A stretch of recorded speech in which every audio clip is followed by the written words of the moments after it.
చేద్దాం అనుకున్నాను బయట, కానీ మబ్బు ఎందుకో తెలీదు. ఎందుకు ఎండ రాలేదంటారు? ఇవాళ నాకు ఎనర్జీ కూడా తక్కువే ఉంది. ఎండొచ్చింటే ఎనర్జీ తక్కువ ఉన్న వీడియోస్ చేయాలన్న ఆలోచనతో బయట తెగ డాన్సులు చేసేదాన్నేమో. దానివల్ల ఇంకొంచెం నీరసం వచ్చేది. నీరసం రావడం వల్ల ఒకరోజు అలా పడుకోవాల్సి వచ్చేది. ఏది జరిగినా మన మంచికే అబ్బా. ఇవాళ బయట మబ్బు ఉండడం వల్ల చక్కగా పలుకే బంగారం అనుకుంటూ ఇలా ఒక దగ్గర ఉండి లోపల ఏసీలో ఉండి వీడియోస్ చేసుకుంటున్నాను. ఏది జరిగినా మన మంచికే. అలా ఆలోచిస్తే ఎంత బాగుంది. అలా కాకుండా ఇవాళ మబ్బు వచ్చింది, వర్షం వస్తుంది, నేను వీడియోస్ చేయలేదు, ఓలమ్మో ఓలప్పో నేర్చుకుంటూ కూర్చుంటే ఏమొస్తుంది? ఏమీ రాదు. వారు అక్కడ కూర్చొని నవ్వుతున్నారు ఇలా చెప్తూ ఉంటే. చిన్న, నేను ఎప్పుడు పాజిటివ్గానే ఆలోచిస్తా కదా.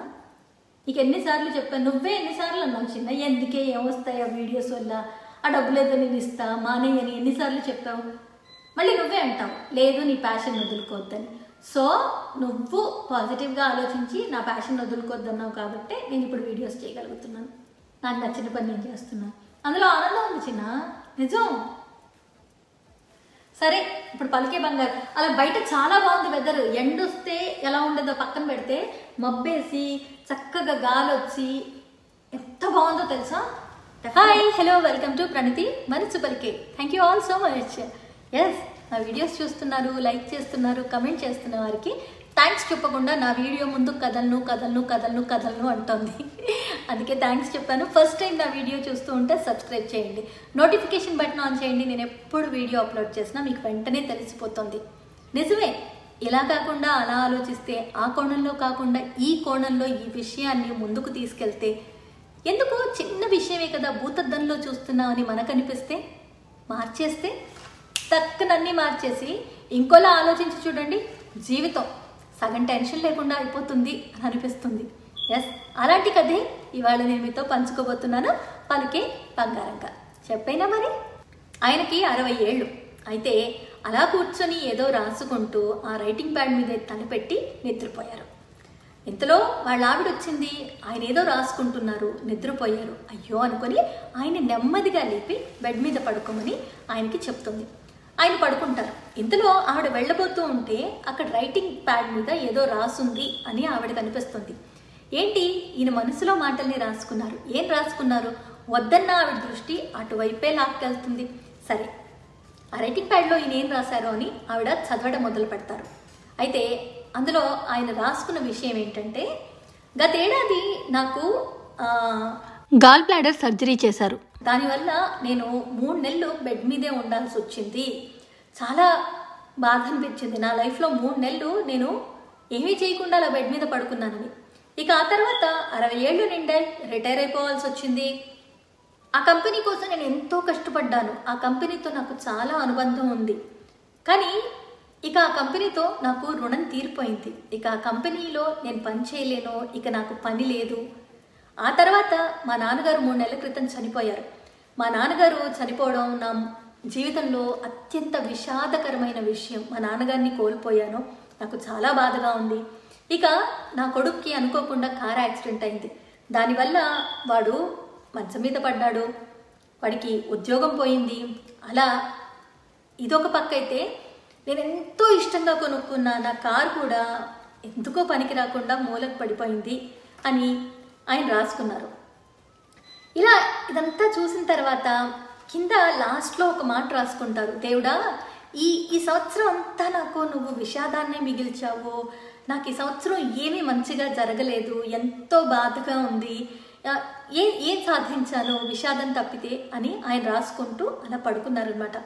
అది చూసాక ఆవిడ మనసుకి ఏదో ఒక చిన్న బాధ అనిపించింది. ఎందుకు ఇంత నెగటివ్గా ఆలోచిస్తున్నారు, ఇలా కాకుండా ఉంటే ఎంత బాగుండేది అని చెప్పి ఆ రైటింగ్ ప్యాడ్ పట్టుకొని అలా హాల్లోకి వెళ్ళి కూర్చొని మళ్ళీ కాసేపటి తర్వాత తిరిగి వచ్చి ఆ రైటింగ్ ప్యాడ్ అక్కడే పెట్టేసి ఆవిడ వెళ్ళిపోయారు. వెళ్ళిన తర్వాత ఈయనకు సడన్గా మెలకు వచ్చింది. ఆయన రాసిన దాని కింద ఇంకేదో రాసి ఉంది, అది తన చేతి రాత కాదు అని ఆయనకు అర్థమైపోయింది. తన చేతి రాత కానప్పుడు ఎవరు రాశారో కానీ ఏదో రాశారు. మరి ఆతృతగా ఉంటుంది కదా, తను రాసిన దాని కింద ఏదో ఉంటే అదేంటో చదువుదా అని చెప్పి ఆయన చదవడం మొదలు పెడతారు. అక్కడ ఫస్ట్ క్యాప్షన్ ఏమని ఉంటుందంటే, ఇవన్నీ మీరు పాజిటివ్గా ఆలోచిస్తే అని ఉంటుంది. ఏంటి, మీకు అంతకుముందు మీరు పడుతున్న కడుపు నొప్పి నుంచి మీకు విముక్తి దొరికిందని ఎందుకు అనుకోలేదు? కష్టపడి పని చేస్తున్నారు, దాని నుంచి మీకు ఒక 3 నెలలు రెస్ట్ దొరికిందని ఎందుకు అనుకోకూడదు? అలాగే 60 ఏళ్ళు వచ్చాయి, రిటైర్ అయ్యారు, ఎంతో పని చేశారు, కానీ ఇప్పుడు మీరు విశ్రాంతి తీసుకోవాల్సిన సమయం, మీరు మీ కుటుంబానికి ఇవ్వాల్సిన సమయాన్ని ఇవ్వడానికి మీకు టైం దొరికిందని ఎందుకు ఆలోచించొద్దు? అలాగే మీ నాన్నగారు 95 ఏళ్ళు పూర్తి జీవితాన్ని చక్కగా ఆనందంగా గడిపి పోయేటప్పుడు కూడా ఎలాంటి ఆరోగ్య కారణాల వల్ల కానీ మంచం మీద పడుకొని ఒక 4గురితో పని చేయించుకొని కానీ వెళ్ళిపోలేదు. ప్రశాంతంగా ఆయన వెళ్ళిపోయారు, కాలం చేశారు. అందులో బాధపడడానికి ఏముంది? ఇక బంగారం లాంటి కొడుకు బతుకున్నందుకు సంతోషించండి, పెద్ద గండం తప్పిందని ఆలోచించండి. అంతేకాని వాడు మంచం మీద ఉన్నాడు, వాడికి ఉద్యోగం పోయింది, ప్రేమగా చూసుకుంటున్న కారు పోయిందని ఆలోచిస్తారు. అంతేకాని బంగారం లాంటి కొడుకు బ్రతికున్నాడు, ఇవాళ కాకపోతే రేపు లేస్తాడు బెడ్ మీద నుంచి, ఈ ఉద్యోగం కాకపోతే ఇంతకంటే మంచి ఉద్యోగం వస్తుందని ఎందుకు ఆలోచించకూడదు? ఇక చివరగా ఒక మాట, భగవంతుడా ఈ సంవత్సరం నాకు చాలా నా కొడుకుని బతికించావు, అలాగే మా నాన్నగారు ఎలాంటి కష్టపడకుండా కాలం చేసేలా చేశావు, నా కుటుంబానికి సమయం గడిపేలా, నేను రిటైర్ అయ్యేలా నాకు ఈ సంవత్సరం వచ్చింది, ఇలాంటివన్నీ ఆలోచిస్తే నా కడుపు నొప్పి నుంచి విముక్తి దొరికింది, కాబట్టి నువ్వు నాకేమిచ్చావో దానికి నేను చాలా సంతోషంగా ఉన్నాను, ఇంతకంటే బాగుండాలని వచ్చే సంవత్సరం నీ దీవెనలు నాకు ఉండాలని కోరుకుంటున్నానని ఎందుకు అనుకోకూడదు అని అందులో రాసుంది. అది చూశాక కర్టన్ వెనకాల భార్య నీడ కనిపించింది. తను ఎందుకు అలా ఆలోచించలేకపోయాను అని ఆయన కనిపించింది. ఏముంది కొంచెం ఎంతో కొంత అనిపిస్తుంది కదా, ఇలా కాకుండా మనం ఇలా ఆలోచించింటే ఎంత బాగుండేదని చెప్పి ఆయనకి అదే అనిపించింది. కాబట్టి ఎప్పుడు ఎవరైనా ఏదైనా చెప్తున్నప్పుడు మాకే తెలుసులే అని కాకుండా ఏమో వింటే ఏముంది అని ఆలోచిస్తే దానివల్ల మనం ఎంతో కొంత నేర్చుకుంటామేమో అన్న ఆలోచన మాత్రం నాకు ఖచ్చితంగా ఉంటుంది. అండ్ అలాగే మీకు ఇలాంటి కథలు నచ్చితే తప్పకుండా ఎవరేమన్నా సరే, సలహాలు వద్దన్నా సరే చెప్పాలనిపించినప్పుడు చెప్పండి, ఎందుకంటే వాళ్ళకి ఆ క్షణం కాదు తర్వాత ఖచ్చితంగా ఉపయోగపడతాయి. ఇది నా పూర్తి నమ్మకం. అండ్ నా ఆలోచన కూడా ఎంతో కొంత మారింది. నేను మనిషినే కదా, మంచి చెడు ఎలా ఉంటాయి, నేను ఎప్పుడైనా నెగిటివ్గా ఆలోచిస్తాను, అలా కాకుండా ఒకటి మాత్రం ఆలోచించా, నెగిటివ్గా కాకుండా దీన్ని ఇలా చూస్తే, ఇలా అయితే, పాజిటివ్గా ఉంటే అని ఆలోచించి చూద్దామని అనిపిస్తుంది. సో నేను ఈ క్షణం నుంచి అలాగే ఆలోచిస్తా, మీరు కూడా అలా ఆలోచించడానికి ప్రయత్నించండి, ఖచ్చితంగా జీవితం బాగుంటుంది. అదే ఆశతో నిజం చెప్తున్నాను, నన్ను చాలామంది డిస్కరేజ్ చేస్తారు నేను వీడియోస్ చేస్తూ ఉంటే, కానీ ఒక చిన్న పాజిటివ్ నోట్ ఏంటో చెప్పనా? మీరందరూ చూస్తున్నారు కదా, ఇప్పుడు ఈ వీడియో ఎవరైతే చూస్తున్నారో వాళ్ళ కోసమే నేను ఈ వీడియో చేస్తున్నాను అనుకొని చేస్తాను. అదే నా పాజిటివ్ థింకింగ్. థ్యాంక్ యూ మీ అందరికీ. అందుకే నేను ప్రతిసారి నా వీడియో మొదలు పెట్టగానే థ్యాంక్స్ చెప్పే కారణం కూడా అదే అనమాట. మంచి చెడు అనేవి మన ఆలోచన ధోరణి. మన ఆలోచన సరిగ్గా ఉందనుకోండి, మనం చేసే పనులు కూడా సరిగ్గా ఉంటాయి, ఫలితం కూడా అనుకూలంగా ఉంటుంది.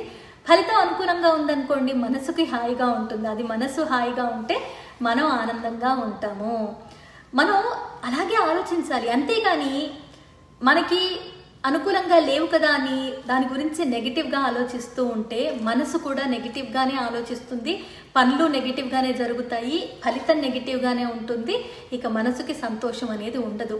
అందుకే మంచిగా ఆలోచించడం అలవర్చుకోవాలి, సంపూర్ణ ఆరోగ్యంతో జీవించాలి. కాబట్టి ఎప్పుడు మన చుట్టూ ఉన్న వాళ్ళని ఎవరిని తక్కువ అంచనా వేయద్దు, ఎందుకంటే మన ఆలోచనలు ఎలా ఉన్నా కూడా ఎదుటి వాళ్ళు ఏమైనా చెప్పినప్పుడు వింటే ఏమో ఆ ఆలోచన మన కష్టం వెనుక ఉన్న ఏదైతే బాధ ఉంటుందో దానికి కొండంత ధైర్యాన్ని ఇవ్వచ్చు.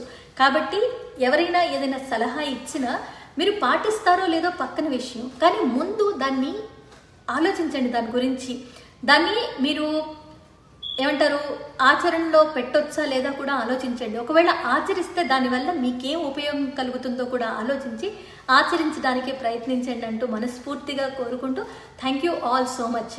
నిజంగా ఈ కథ విన్నాక ఎంతో కొంత నాలో కూడా నేను మనిషినే కదా, మంచి చెడు రెండూ ఉంటాయి, ఆ నెగిటివ్ ఏదైతే ఉందో ప్రతిదీ ఇప్పటి నుంచి సరే ఇది ఇలా కాకపోతే ఇంకోలా అయితే ఎలా ఉంటుందని మాత్రం ఆలోచిద్దామని అనుకుంటున్నాను. సో మీకు కూడా ఉపయోగపడుతుందని ఈ కథ చెప్పాను. నచ్చితే మీకు డెఫినెట్గా నచ్చుతుందని అనుకుంటూ, నచ్చితే డెఫినెట్గా ఇంకో నలుగురికి షేర్ చేసుకోండి, ఉపయోగపడుతుంది. వాళ్ళ ఆలోచన ధోరణి మారడానికి మీరు ఉపయోగపడవచ్చు ఈ విధంగా. మళ్ళీ వస్తాను మరో మంచి కథతో. ప్రేమగా మీ ప్రణతిగా. ఎప్పుడూ కోరుకునే మాట, మీరందరూ బాగుండాలి, అందులో నేను ఉండాలి. నవ్వుతూ ఉండండి. మీ వల్ల ఇంకొకరు నవ్వడానికి కారణం అవ్వండి. ఆనందం అంతా ఇంత కాదు. సరే మరి, లైక్, కమెంట్, షేర్ అస్సలు మర్చిపోద్దు. సబ్స్క్రైబ్ చేయకపోతే సబ్స్క్రైబ్ చేయండి. నోటిఫికేషన్ బటన్ ఆన్ చేయండి. నేను ఎప్పుడు వీడియో అప్లోడ్ చేసినా మీరు మిస్ అవ్వరు. మళ్ళీ కలుస్తాను. ప్రేమగా మీ ప్రణతిగా. బాయ్. Be positive.